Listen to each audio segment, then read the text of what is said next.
میزبان Pakistan champions trophy سے باہر ہو گیا. نیوزی لینڈ نے بنگلہ دیش کو 5 وکٹوں سے ہرا کر سیمی فائنل کے لیے کوالیفائی کر لیا. بھارت بھی فائنل 4 میں پہنچ گیا.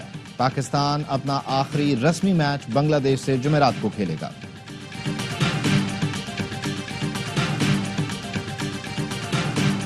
وزیر اعظم کا دورہ آذربائیجان. $2 ارب سرمایہ کاری پر اتفاق. باکو میں دونوں ملکوں کے درمیان کئی معاہدوں اور MOUs پر دستخط کیے گئے. آذربائیجان نے دفاعی سامان کی مشترکہ پیداوار کی خواہش ظاہر کر دی. وزیر اعظم نے تقریب سے خطاب میں کہا دونوں ملکوں کے تعلقات نئی بلندیوں کو چھو رہے ہیں. آذربائیجان کو یقین دلاتا ہوں ہم آپ کو مایوس نہیں کریں گے. $2 ارب سرمایہ کاری معاہدوں پر اپریل میں دستخط ہوں گے. اور سیکیورٹی فورسز کا خیبر کے علاقے باغ میں انٹیلیجنس بیسڈ آپریشن. فائرنگ کے تبادلے میں 10 خوارج ہلاک. سیکیورٹی فورسز کا علاقے میں ممکنہ خوارج کے خاتمے کے لیے سرچ آپریشن. ISPR کا کہنا ہے سیکیورٹی فورسز دہشت گردی کی لعنت کو ختم کرنے کے لیے پرعزم ہیں.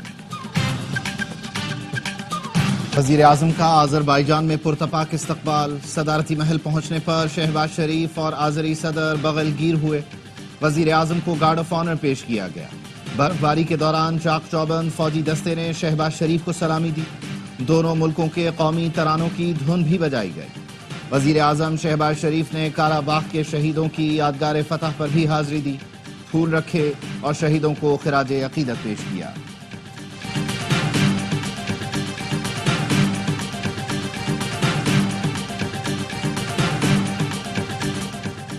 ڈیفنس کراچی میں منشیات سمگلنگ کے ہوش ربا انکشافات. گرفتار ملزم ساحر حسن نے تفتیش میں کئی بڑوں کے نام اگل دیے. SSP SIU شعیب میمن کا کہنا ہے کہ ملزم نے تفتیش میں بتایا 2 سال میں 50 کروڑ سے زائد مالیت کی منشیات منگوا کر فروخت کر چکا ہوں. ملزم کے گھر سے 1 ہفتے کا مال ملا جس کی قیمت 60 لاکھ روپے ہے. ساحر نے تفتیش میں بتایا کہ منشیات کی رقم والد ساجد حسن کے مینیجر کے اکاؤنٹ میں منگواتا تھا.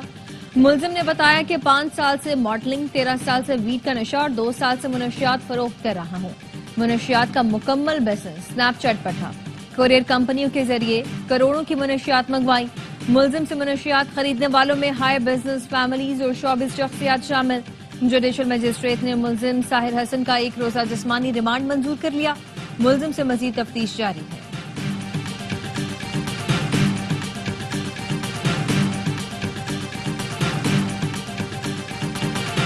ارمغان کے لیے پھانسی بہت چھوٹی سزا ہوگی. ایسا جانور کسی صورت باہر نہیں آنا چاہیے. ملزم رہا ہوا تو زیادہ خطرناک ہو جائے گا. مقتول مصطفیٰ عامر کی والدہ نے عوام سے مقتول بیٹے کے حق میں آواز بلند کرنے کی اپیل کر دی. وجیہہ عامر نے کہا ان کا بیٹا منشیات فروش نہیں تھا. مصطفیٰ کو انصاف دلانا ان کی زندگی کا مقصد ہے. قتل کے ملزم ارمغان کے گھر سے برآمد اسلحے میں اسرائیلی بندوق بھی شامل. تفتیشی ذرائع کا کہنا ہے کروڑوں روپے مالیت کے ہتھیاروں کے لائسنس تاحال پیش نہیں کیے جا سکے. انسداد منشیات عدالت نے بھی گرفتار ملزم ارمغان کے ناقابل ضمانت وارنٹ جاری کر دیے.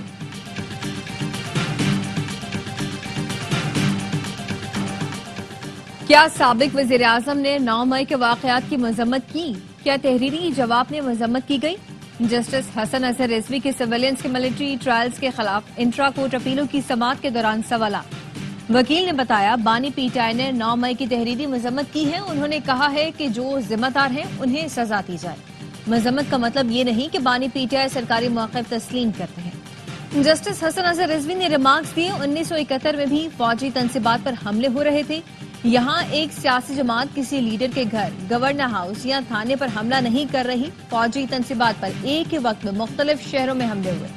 یہی صورتحال رہی تو انارکی پھیلے گی جو مستقبل کے لیے خطرناک ہوگی. ایک کہاوت ہے جس کے ہاتھ میں ہتھوڑی ہو اسے ہر چیز کیل نظر آتی ہے. جسٹس امین الدین نے کہا ملٹری کو پارلیمنٹ کے قانون کے ذریعے یہ اختیار ملا. جسٹس محمد علی مظہر بولے کسی قانون کو آئینی تناظر پر پرکھتے ہیں، منفی یا مثبت کی بنیاد پر نہیں.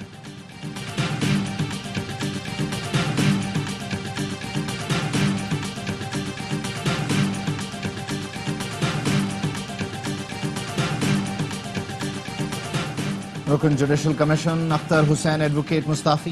استعفیٰ chairman judicial commission chief justice Yahya Afridi کو بھجوا دیا. اختر حسین نے غیر رسمی گفتگو میں کہا ججز سینیورٹی اور تبادلوں پر پاکستان بار کے موقف سے متفق نہیں تھا، اسی لیے مستعفی ہونا مناسب سمجھا. جوڈیشل کمیشن کے نئے ممبر کے لیے پاکستان بار کونسل نے بدھ کو اجلاس بلا لیا۔ ذرائع کا کہنا ہے جوڈیشل کمیشن کے لیے سینئر وکیل احسن بھون کو نامزد کیے جانے کا امکان ہے۔ چیف جسٹس کو بتایا سابق وزیر اعظم کا جیل ٹرائل ہو رہا ہے۔ اپوزیشن لیڈر عمر ایوب نے چیف جسٹس پاکستان سے ملاقات کا احوال بتا دیا۔ چیف جسٹس نے انہیں بطور اپوزیشن لیڈر ملاقات کی دعوت دی تھی۔ چیف جسٹس کو بتایا بانی، بشرا بی بی اور دوسرے اسیروں کے حقوق سلب کیے جا رہے ہیں۔ بانی پی ٹی آئی واحد سابق وزیر اعظم ہیں جن کا جیل ٹرائل ہو رہا ہے۔ کارکنوں کے ساتھ پولیس گردی کی جاتی ہے۔ چیف جسٹس نے ان باتوں کو تسلیم کیا ہے۔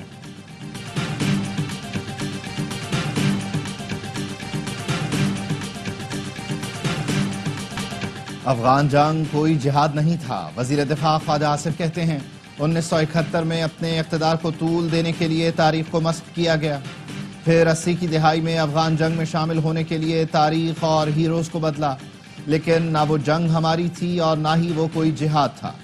آج بھی ہم اس جنگ کا خمیازہ بھگت رہے ہیں۔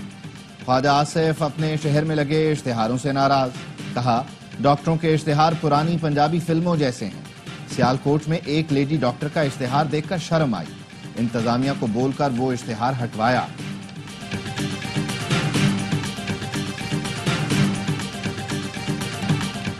ٹیکس نیٹ وسیع کے بغیر پائیدار ترقی ممکن نہیں، لیکیجز اور کرپشن ختم کرنی ہے جس سے تنخواہ دار طبقے کو ریلیف ملے۔ ٹیکس اصلاحات لا رہے ہیں، پیچھے نہیں ہٹیں گے۔ وزیر خزانہ محمد اورنگزیب کا پاکستان بینکنگ سمٹ سے خطاب، کہا پی آئی اے کو نجکاری کے لیے دوبارہ مارکیٹ میں لائیں گے۔ حکومت نجی شعبے کی ہر ممکن حوصلہ افزائی کر رہی ہے۔ برآمدات پر مبنی ترقی کو فروغ دینا ہوگا۔ برآمدات میں محض ٹیکسٹائل پر انحصار نہیں کرنا، معدنیات کے شعبے میں بھی کافی صلاحیت ہے۔ بینکنگ سیکٹر نے ٹیکس ادائیگی میں تیل اور گیس سیکٹر کو پیچھے چھوڑ دیا۔ جنوری 2024 کے نسبت جنوری 2025 میں آئی ٹی سیکٹر برآمدات میں 18% اضافہ ہوا۔ اسٹیٹ بینک رپورٹ کے مطابق جنوری میں آئی ٹی سیکٹر کی برآمدات 31 کروڑ 30 لاکھ ڈالر رہی۔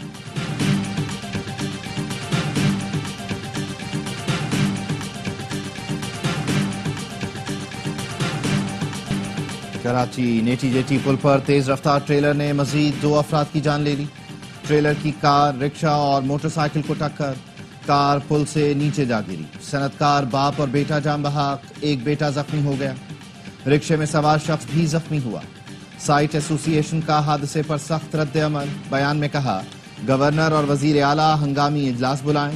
ٹرالرز کے شہر میں داخلے پر پابندی لگانے کا مطالبہ۔ پاکستان میں رمضان المبارک اتوار 2 مارچ سے شروع ہونے کا امکان ہے۔ 28 فروری کو چاند نظر آنا مشکل ہوگا۔ سپارکو کی پیش گوئی، ترجمان کے مطابق سعودی عرب میں پہلا روزہ 1 مارچ کو ہو سکتا ہے۔ پاکستان میں 29 روزے عید 31 مارچ کو ہو سکتی ہے۔ رمضان کے چاند کی رؤیت کا حتمی فیصلہ رؤیت ہلال کمیٹی کے پاس ہے۔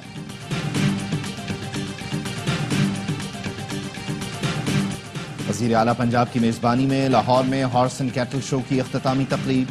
Army chief general Syed Asim Munir مہمان خصوصی ہیں۔ تقریب میں سینئر وزیر مریم اورنگزیب، دیگر صوبائی وزراء، ایم پی ایز اور اہم شخصیات کی شرکت۔ 16 روزہ ہارس اینڈ کیٹل شو میں 20 بڑے ایونٹس ہوئے۔ ٹک ٹک ٹک ٹک، باسط علی اور کامران اکمل کی پاکستانی بیٹرز کی سست بیٹنگ پر تنقید۔ باسط علی نے کہا ہمارے بیٹرز کوشش بھی نہیں کرتے، صرف بری گیندوں کا انتظار کرتے ہیں۔ کامران اکمل بولے بھارت نے کل میچ جیت کر جشن تک نہیں منایا جیسے زمبابوے کی ٹیم سے جیتے ہوں۔ پاکستان کرکٹ کا مستقبل تاریک نظر آ رہا ہے۔ پاکستان میں چیمپئنز ٹرافی کے خلاف پروپیگنڈا، ایونٹ کا پاکستان میں ہونا دنیا کو بھایا لیکن بھارتی میڈیا باز نہ آیا۔ چیمپئنز ٹرافی کے دوران تھریٹ الرٹ جاری کرنے کا جھوٹا واویلا، پاک کے کسی ادارے نے کوئی تھریٹ الرٹ جاری نہیں کیا۔ کیوی پلیئر راجن رویندرا کے موبائل فون چوری ہونے کا الزام بھی جھوٹا نکلا۔ نیوزی لینڈ بورڈ نے بھارتی میڈیا کے کو جھٹلا دیا۔ افتتاحی تقریب اور میچز کے دوران اسٹیڈیم خالی ہونے کا جھوٹا پروپیگنڈا بھی کام نہ آیا۔ آسٹریلی پلیئر ایلیکس کیری نے پاکستانی تماشائیوں کی کو کھل کر سراہا۔ تجزیہ کار افتخار فردوس کہتے ہیں کہ بھارتی میڈیا نے 2022 کی خبر چیمپئنز ٹرافی سے جوڑ دی۔ اس وقت داعش نے افغان کرکٹ ٹیم کے خلاف یہ بات کی تھی۔ اس تھریٹ سے پاکستان کا دور دور تک تعلق نہیں۔ بھارتی میڈیا ایسی خبریں چلا کر دنیا کو باور کرانا چاہتا ہے کہ پاکستان غیر محفوظ ملک ہے۔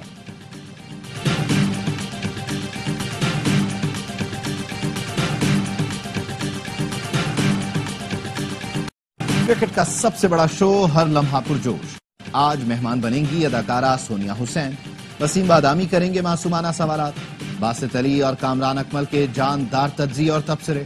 عادی اور مصطفیٰ چودھری لائیں گے ہنسی کا طوفان. دیکھیے پروگرام ہر لمحہ پرجوش رات 11:03 پر صرف ARY نیوز پر.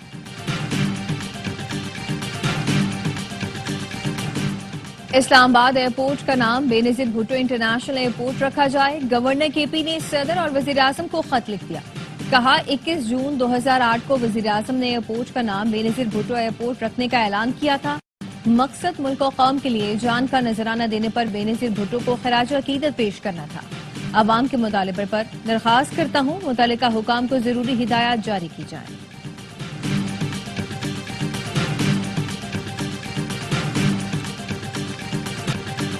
تیز ترین انٹرنیٹ نہیں ہوگا تو برآمدات نہیں بڑھا سکتے. حیدرآباد سکھر روڈ کو نہ بدلا تو بھی ایکسپورٹ نہیں ہو سکتی.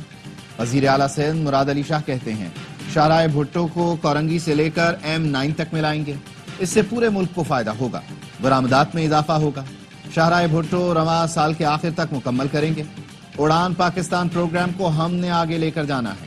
تھوڑی سی پلاننگ کی ضرورت ہے پھر ہم اور آگے جائیں گے. توانائی بحران سے نمٹنے کے لیے سندھ میں تھر کا کوئلہ موجود ہے.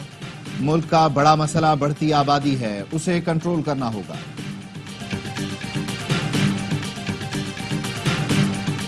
کراچی یونیورسٹی روڈ پر ترقیاتی کام کے دوران پھٹنے والی پانی کی لائن شہریوں کے لیے عذاب بن گئی. حسن اسکوائر سے جیل چرنگی جانے والی سڑک تالاب کا منظر پیش کرنے لگی. ٹینکر گڑھوں میں دھنس گئے.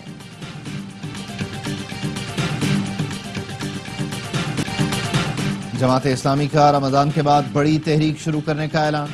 امیر جماعت اسلامی حافظ نعیم الرحمان کہتے ہیں شاہراہوں پر دھرنے, گورنر اور وزیر اعلیٰ ہاؤس کا گھیراؤ کریں گے. عوام سے مارچ کرنے کی اپیل کریں گے. حکومت کے پاس مسئلہ حل کرنے کے سوا کوئی راستہ نہیں ہوگا.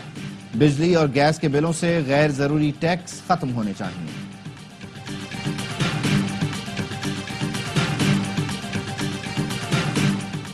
بزنس کارٹلز کی اطلاع دیں اور 2 سے 20 لاکھ روپے تک کا انعام پائیں. مسابقتی کمیشن نے گٹھ جوڑ سے اشیاء اور خدمات کی قیمتیں فکس کرنے والوں کے خلاف عوام سے تعاون مانگ لیا. مسابقتی کمیشن کا کہنا ہے کہ سپلائرز کا گٹھ جوڑ سے قیمتیں فکس کرنا یا سپلائی کنٹرول کرنا جرم ہے. معلومات دینے والے کا نام خفیہ رکھا جائے گا.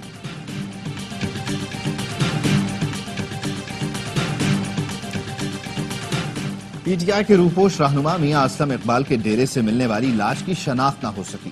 لاش 22 فروری کو ملی. بوسیدہ اور کئی روز پرانی تھی. کان کے نیچے گلے پر گولی لگنے سے موت ہوئی. پولیس کا کہنا ہے مقتول کی جیب خالی تھی. کمرے سے آئس پینے والا سامان ملا. دوسری منزل کا flat CIA police Iqbal town کے کانسٹیبل ارشد نے کرائے پر لے رکھا تھا.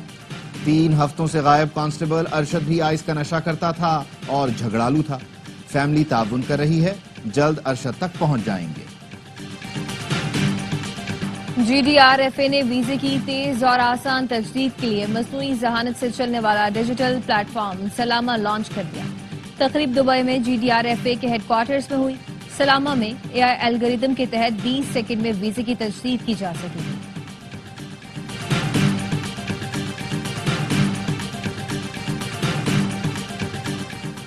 کراچی میں پاک بحریہ کی مارچ سی گارڈ 2025 کی افتتاحی تقریب. شرکاء کو مشق کے مقاصد اور جوائنٹ میری time information and coordination centre کی کاوشوں سے آگاہ کیا گیا. تقریب میں PMSA, Pakistan national shipping corporation, Pakistan coast guards, ANF, customs, KPT, port Qasim authority اور FIA کے نمائندگان شریک تھے. حکومتی اداروں کے علاوہ سول اداروں, NGOز اور ماہی گیر برادری کے نمائندوں کی بھی شرکت. 50 سے زائد قومی اسٹیک ہولڈرز کی شرکت پر ان کا شکریہ ادا کیا گیا.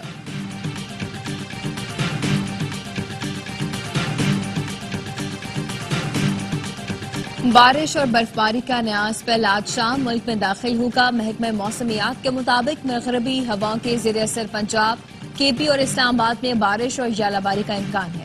ملک کے شمالی اور پہاڑی علاقوں میں گرج چمک کے ساتھ بارش اور برفباری ہوگی. گلگت بلتستان میں کل سے 2 مارچ تک شدید بارشیں اور برفباری متوقع ہے.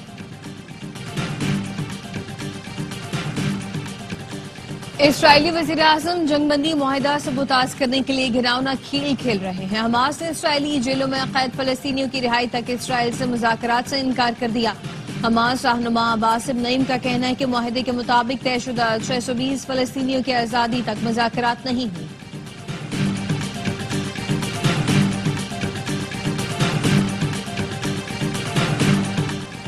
اقوام متحدہ کی سلامتی کونسل میں یوکرین پر نیوٹرل قرارداد پر آج ووٹنگ ہوگی. امریکی مشیر مائک والٹز کا کہنا ہے یوکرین پالیسی تبدیل کی جا رہی ہے. امداد کی ترجیحات پر نظر ثانی کرنا ہوگی. یوکرین کی اسٹریٹجک وسائل کی فروخت سے متعلق ڈیل بھی شامل ہے. بہاؤالدین زکریا یونیورسٹی ملتان میں اسپورٹس گالا، رسا کشی، دوڑ، بیڈمنٹن، میوزیکل چیئر اور کرکٹ کے مقابلے. غیر ملکی طالبات نے بھی مختلف کھیلوں میں حصہ لیا. طلباء کے مختلف دھنوں پر بھنگڑے اور روایتی جھومر نے اسپورٹس گالا کو چار چاند لگا دیا.